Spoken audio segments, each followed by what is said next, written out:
नमस्कार दोस्तों, स्वागत है आपका आज की नई वीडियो में। तो लेटेस्ट अपडेट ये है कि रिसेंटली आपने देखा होगा कि एक लेयर शॉट नाम की कंपनी है बॉडी स्प्रे, जिसका एक ऐड टीवी पर काफ़ी वायरल हुआ और इंटरनेट पर सोशल मीडिया वेबसाइट्स पर भी काफ़ी इसकी आलोचना हुई। आलोचना क्यों हुई?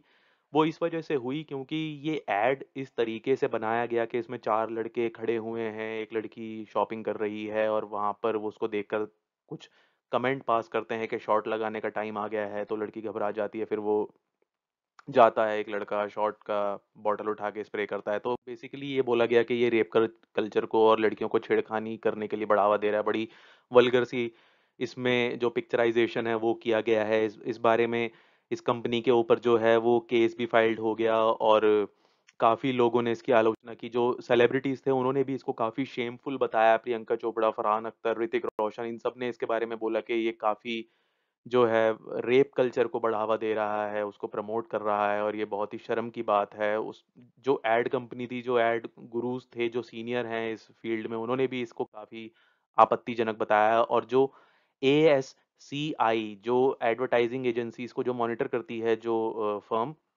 उसकी सीईओ जो हैं, उन्होंने भी इसको काफ़ी आपत्तिजनक बताया और उन्होंने बोला कि ये बहुत ही डिसअपॉइंटिंग है कि ये इस तरीके की चीज़ें हो रही हैं और ये लाइव हो गया। ये देखा गया है। इसके बारे में इन्होंने काफ़ी जो है आलोचना की और अपना इन्होंने पक्ष रखा कि भई ऐसा नहीं होना चाहिए था, लेकिन अब हुआ है तो उस पे कार्रवाई होगी। और जो दिल्ली की वुमन जो सेल है, उसकी जो चीफ़ हैं, स्वाति मालीवाल, उन्होंने इस मुद्दे पर एफआईआर भी रजिस्टर्ड कर दी पुलिस स्टेशन में। उन्होंने इसको बहुत ही गलत बताया और उस एफआईआर में क्या था कि डिप्टी कमिश्नर ऑफ पुलिस जो स्पेशल सेल हैं, केपीएस मल्होत्रा, उन्होंने कहा कि एफआईआर रजिस्टर्ड हुई है लेयर शॉट के खिलाफ अंडर सेक्शन 67 में of the information technology act by the intelligence fusion and strategic operations unit of Delhi police, इनके द्वारा।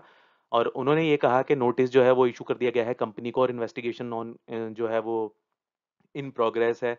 और इसके खिलाफ काफ़ी स्ट्रांगली ऑब्जेक्ट करते हुए जो मालीवाल जी हैं, उन्होंने कहा कि रेप कल्चर को बढ़ावा दे रहा है और दिल्ली पुलिस को उन्होंने इसके बारे में नोटिस दिया था, नोटिस इशू किया था 4 जून को कि भई आप एक्शन लीजिए इस कंपनी के खिलाफ और स्ट्रांग एक्शन लीजिए अगेंस्ट द ओनर ऑफ जो ओनर हैं इस ब्रांड के और जो भी इन्वॉल्व हैं क्रिएटिंग और पब्लिशिंग करने में इस एडवर्टाइजिंग को टीवी पर, कि आखिर ये टीवी तक पहुँच कैसे गया? मतलब इस तरीके की चीज़ें पास कैसे हो गईं? इसकी स्क्रूटनी नहीं हुई और ये एक बहुत ही टॉक्सिक मैस्कुलिनिटी को जो है प्रमोट कर रहा है। उन्होंने ये भी कहा। उसके अलावा उन्होंने union minister of information and broadcasting के जो मिनिस्टर हैं अनुराग ठाकुर, उनको भी इसके बारे में लेटर लिखकर बोला है कि भई आप भी इस मामले में इंटरवीन कीजिए और इसको ऑफ एयर कराइए सोशल मीडिया प्लेटफ़ॉर्म से सब जगह। उन्होंने मिनिस्ट्री से ये भी रिक्वेस्ट की कि एक सिस्टम ऐसा बनाइए कि जो इस तरह के एडवर्टाइज़मेंट को आगे रोक सके। हालाँकि जो एएससीआई चेयरमैन हैं सुभाष कामत, उन्होंने ये कहा है कि भई एक ऐड की वज़ह से आप पूरी ऐड इंडस्ट्री को ब्लैक पॉइंट नहीं कर सकते। ऐसा उन्होंने एक तरीके से सपोर्ट कहा है कि ठीक है, एक बंदे ने या एक ऐड एजेंसी ने या किसी एक ब्रांड ने अगर ऐसा कुछ किया है, तो इसका मतलब ये नहीं कि सभी लोग खराब हैं। और जो एड कंपनी है, उन्होंने भी अपनी सफाई देते हुए ये कहा है कि रॉन्गली परसीव्ड बाय सम, कि भई हम वैसा कुछ नहीं दिखाना चाहते थे जैसा कि आप लोग समझ रहे हैं और कुछ लोगों ने इसको काफ़ी ऑपोज़िट डायरेक्शन में मोड़ दिया, इसकी दिशा चेंज कर दी। हमारा जो मोटिव था इस ऐड को बनाने का वो ऐसा कुछ भी नहीं था, गलत समझा जा रहा है, वुमेन्स के अगेंस्ट ये नहीं था, ऐसा उनकी तरफ से ये बयान आया। अब सारा मामला था क्या? अब मेजर जो इसके खिलाफ जो मतलब विरोध प्रदर्शन आप कह सकते हैं कि वो शुरू हुआ पिछले वीकेंड पे, जब ये कंट्रोवर्शियल एडवर्टाइजमेंट था body spray layer shot company का, वो टेलीविजन पर आना शुरू हुआ और लोगों ने इसको नोटिस करना शुरू किया। फिर उसके बाद सोशल मीडिया पर इसे शेयर करना शुरू किया कि भई ये रेप कल्चर को प्रमोट कर रहा है। The advertising standard council of India, ASCII, जिसके बारे में हम बात कर रहे थे, the ministry of information broadcasting and the Delhi commission for women criticised, जैसा कि हमने आपको पहले की स्लाइड्स में बताया कि उन्होंने क्रिटिसाइज किया और इसके बारे में एक्शन लिया। यूट्यूब और ट्विटर को भी इसके बारे में रिक्वेस्ट सेंड कर दी गई गवर्नमेंट के द्वारा कि भई आप इसको ऐड को जल्दी से जल्दी जो है अपने सर्वर्स पे से और अपने प्लेटफॉर्म पे से रिमूव कीजिए। कंपनी ने इसके बारे में रिलेटेड स्टेटमेंट दिया मंडे को। उन्होंने अपोलोजाइज किया कि भई हमारा ऐसा कुछ उद्देश्य नहीं था लोगों की भावनाओं को ठेस पहुंचाने का। हम माफी मांगते हैं इस बारे में और गलत परसीव किया जा रहा है। The controversy and the brand statement have raised questions around the approvals that brands need to take before airing an ad on television. तो इस बारे में काफ़ी लोगों ने बातें करनी शुरू कर दी कि आखिर ये टेलीविज़न तक पहुँच कैसे गया, इसको अप्रूवल कैसे मिल गया?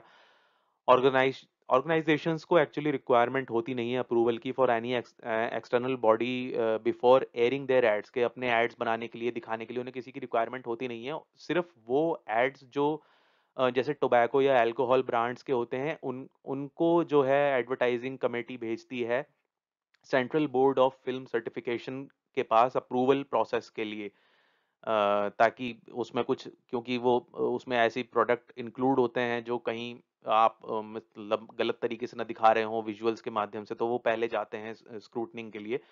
और brands whose advertisement are played in theaters have to undergo screening by the statutory body that comes under the I&B ministry। जो थिएटर्स में आपने एड्स देखे होंगे वो भी I&B मिनिस्ट्री के पास जाते हैं पहले अप्रूवल के लिए।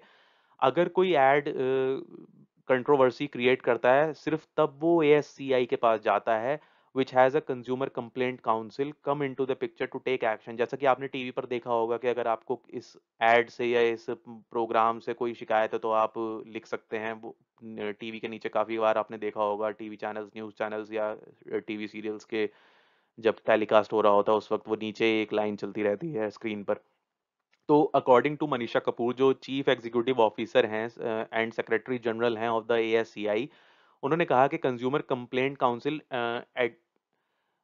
adjudicates on complaints as an independent jury comprising industry and civil society member, where civil society is in majority. All decision taken by the CCC are independent of the board, all decisions are on the public record। तो सारे record जो हैं, सारे decisions जो हैं वो public record पे available रहते हैं, इन्होंने ऐसा कहा। लेकिन before it hits the television, जब भी कोई ऐड टेलीविजन पर जाता है, how is a TV ad conceptualise made and finally approved, who is responsible for making sure the ad is effective and suitable to air. ये सब कौन decide करता है, आखिर एक ऐड बनता कैसे है, उसके पीछे की प्रोसेस क्या होती है, उसको थोड़ा सा समझ लेते हैं। Understand the ad making process। How is an ad made? After a brand decide to put an advertisement, they either partner with an ad agency or build a team internally to brainstorm ideas and themes around their product. तो जब भी कोई brand decide करता है add बनाने का, या तो वो खुद पार्टनर करते हैं किसी एड एजेंसी को, या फिर वो एक टीम बनाते हैं अपने ही ऑफिस में, जो आइडिया बनाता है, थीम बनाता है, स्क्रिप्ट पे सोचता है कि क्या होगा, क्या प्रोडक्ट है, क्या एड हमें बनाना चाहिए, वो सारा डिस्कशन होता है। अगर एड एजेंसी इन्वॉल्व होती है तो उसके बाद स्टोरी बोर्ड होता है। वो एक स्टोरी बोर्ड आर्टिस्ट होता है जो पूरा ग्राफिक्स ड्राइंग बनाता है पेपर पे, इलिस्ट्रेटिंग होती है, मेन ऑब्जेक्टिव्स क्या हैं वो बनाए जाते हैं, उनके ऊपर चर्चा की जाती है, और यूज़ क्या है प्रोडक्ट का, उस और डिज़ाइन कैसा होगा, इन सब चीज़ों के बारे में जो है ब्रेनस्टॉर्मिंग की जाती है और सारी प्रिपरेशन की जाती है। जब एक बार थीम तैयार हो जाती है, स्क्रिप्ट डिसाइड हो जाती है, उसके बाद प्रोडक्शन कंपनी को हायर किया जाता है। फिर प्रोडक्शन कंपनी जो है वो एक्टर्स और मॉडल्स को हायर करती है, शूटिंग, उसके बाद शूटिंग होती है। जब शूट हो जाता है उसके बाद एड जो है वो जाता है सीबीएफसी के पास स्क्रीनिंग के लिए, to be shown to the client brand. या तो क्लाइंट के पास जाता है या फिर सीबीएफसी के पास जाता है, या दोनों के पास जाता है अगर वो टोबैको या अल्कोहल रिलेटेड होता है तो इन उस केस में।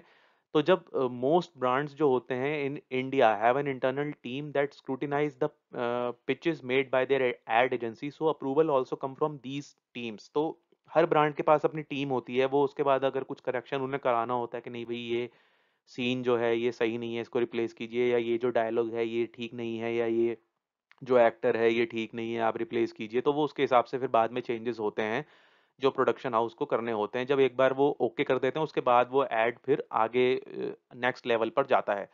फॉर दिस पर्टिकुलर ब्रांड जो है लेयर शॉर्ट का जो ब्रांड है, इसके लिए approval could not have been sought from any external stakeholder since they did not even employ an ad agency. तो उन्होंने कोई एड एजेंसी के बारे में इसका कोई जिक्र नहीं है। But having said that close to 20 people from several departments are usually involved in the decision making unit until an ad is aired on TV और ऑन एनी वर्चुअल प्लेटफॉर्म। तो अब कम से कम 20 लोगों की टीम जो है अलग अलग डिपार्टमेंट से इन्वॉल्व रहती है। जब भी कोई ऐड जो है वो टीवी पर या वर्चुअल प्लेटफॉर्म पर ऑन एयर होता है, every process needs approvals from a supervisor in an organisation. तो हर अप्रूवल के पीछे एक सुपरवाइज़र होता है जो इस सारे टीम चीज़ को मॉनिटर करता है, उसके ओके करने के बाद ही जो है ऐड आगे बढ़ता है। There is no legislation that the ad world is governed by, and even the CBFC is keener on the visual experience of an ad. तो CBFC के पास भी इतनी पावर जो है वो नहीं है, वो भी सिर्फ विजुअल्स देखते हैं, ऑडियो में क्या जा रहा है उन वो इस चीज़ पर ज़्यादा ध्यान नहीं देते। Excessive skin show and over sexual gesture are some examples where they could find a reason to object. तो ज्यादा मतलब अंग प्रदर्शन करना या कोई ऐसा गेस्चर करना जो इनअप्रोप्रिएट लगे सीबीएफसी के जो जूरी होती है उनको, तो वो उस पे ऑब्जेक्शन कर सकते हैं, लेकिन आवाज नहीं होती।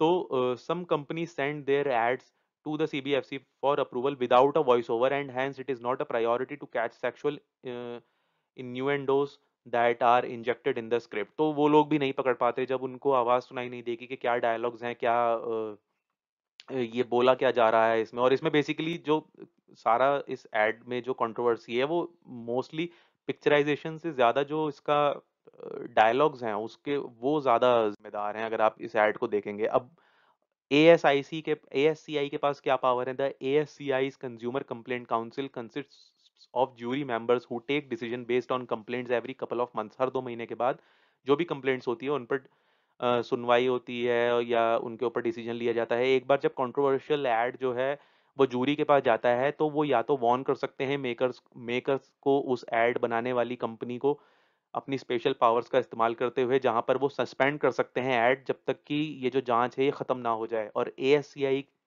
Has a compliance rate of over 95% across all India. तो 95% का इनका सक्सेस कंप्लाइंस रेट है कि अब इनके पास इतने मामले आते हैं और उसमें से 95% ये सॉर्ट आउट कर देते हैं। As per the ASCI process, it provides an opportunity to the advertiser to put forth their arguments before a recommendation is provided to the on the ad. But in this case they immediately invoked a special process called suspended pending investigation. The ASCI also highlights the need of the self regulation whenever they are controversies। तो उनके पास power होती है, वो advertising का जो brand है, जो owner है, उसको बोल सकते हैं कि भैया आप अपनी दलील दीजिए, लेकिन इस केस में उन्होंने सीधा सस्पेंड कर दिया है जब तक इन्वेस्टिगेशन पूरी ना हो जाए तब तक के लिए। अब advertisers need to do their due diligence, उनको खुद अपनी तरफ से जांच जो है वो करनी पड़ती है या करनी पड़ेगी। इन एक्सेप्शनल सर्कमस्टेंसेस, कुछ केसेस में अ, जब ऐसा देखा जाता है कि बहुत ही सीरियस ब्रीच हो रहा है एएससीआई कोड का, और जो है it's continuation is against the public interest, मतलब पब्लिक इंटरेस्ट के खिलाफ है, तो एएससीआई जो है वो पेंडिंग इन्वेस्टिगेशन कर सकती है या सस्पेंड कर सकती हैं। और एडवर्टाइजर को ये डायरेक्ट भी कर सकते हैं कि सबसे पहले आप अपना जो एडवर्टाइजमेंट है उसे सस्पेंड कीजिए, और उसके बाद जो है आपको एक रीजनेबल अपॉर्चुनिटी दी जाएगी आपकी सुनवाई करने की, आपकी बात सुनने की।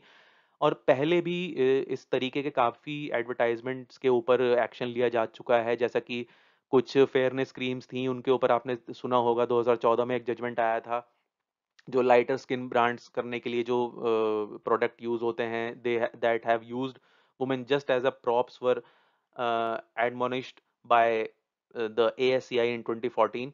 उन्होंने कहा था कि भाई गाइडलाइंस इशू की गई थी for fairness cream sought to emphasis that people with darker skin tone should not be depicted as inferior. तो उसमें ये दिखाया जाता था बेसिकली कि भाई अगर आपने फेयरनेस क्रीम लगा ली तो आपको जॉब मिल जाएगी, आप मॉडल बन जाएंगे, आप डॉक्टर बन जाएंगे, आप दुनिया को जीत लेंगे। तो एक इन्फीरियोरिटी कॉम्प्लेक्स जो है वो पैदा होता था, जो लड़कियां फेयर नहीं हैं, उनका कॉम्प्लेक्शन डार्क है, उनकी स्किन टोन डार्क है, तो उसको लेके ये एक्शन पहले भी लिया जा चुका है। और advertisers need to be responsible while being creative. ये भी कहते हैं कि भई आप अपनी क्रिएटिविटी के नाम पर कुछ भी नहीं बना सकते, आपको रिस्पॉन्सिबल होना पड़ेगा, क्योंकि आपका जो एडवर्टाइजमेंट है वो पब्लिक डोमेन में जाएगा। The ASCII supports responsible advertising via our services such as advertising advice, through which possible violations of the ASCI code can be identified at the pre-production stage। तो ये एक सर्विस भी provide करते हैं, वहां पर आप आइडेंटिफाई एडवर्टाइजिंग एडवाइस के थ्रू जान सकते हैं कि भाई कौन सी ऐसी जो वायलेशंस हैं जिनको हम अवॉइड कर सकते हैं प्रोडक्शन से पहले ही, ताकि बाद में हमें कोई नुकसान ना हो, चेंजेस ना करने पड़े। Advertisers and brands can avail of the advertising advice service which can help the brand save time, money and reputation. तो तीनों चीज़ों की बचत होती है। तो ये था सारा मुद्दा। इस बारे में आपका क्या सोचना है, आपके क्या विचार हैं, आप शेयर कर सकते हैं। करंट अफेयर के मद्देनज़र ये मुझे एक इम्पॉर्टेंट टॉपिक लगा था कि ऐड क्यों बंद हुआ, क्या रीज़न था उसके पीछे, कौन सी एजेंसीज होती हैं, क्या कानून अप्लाई होता है, तो आपको शायद जानना ज़रूरी हो।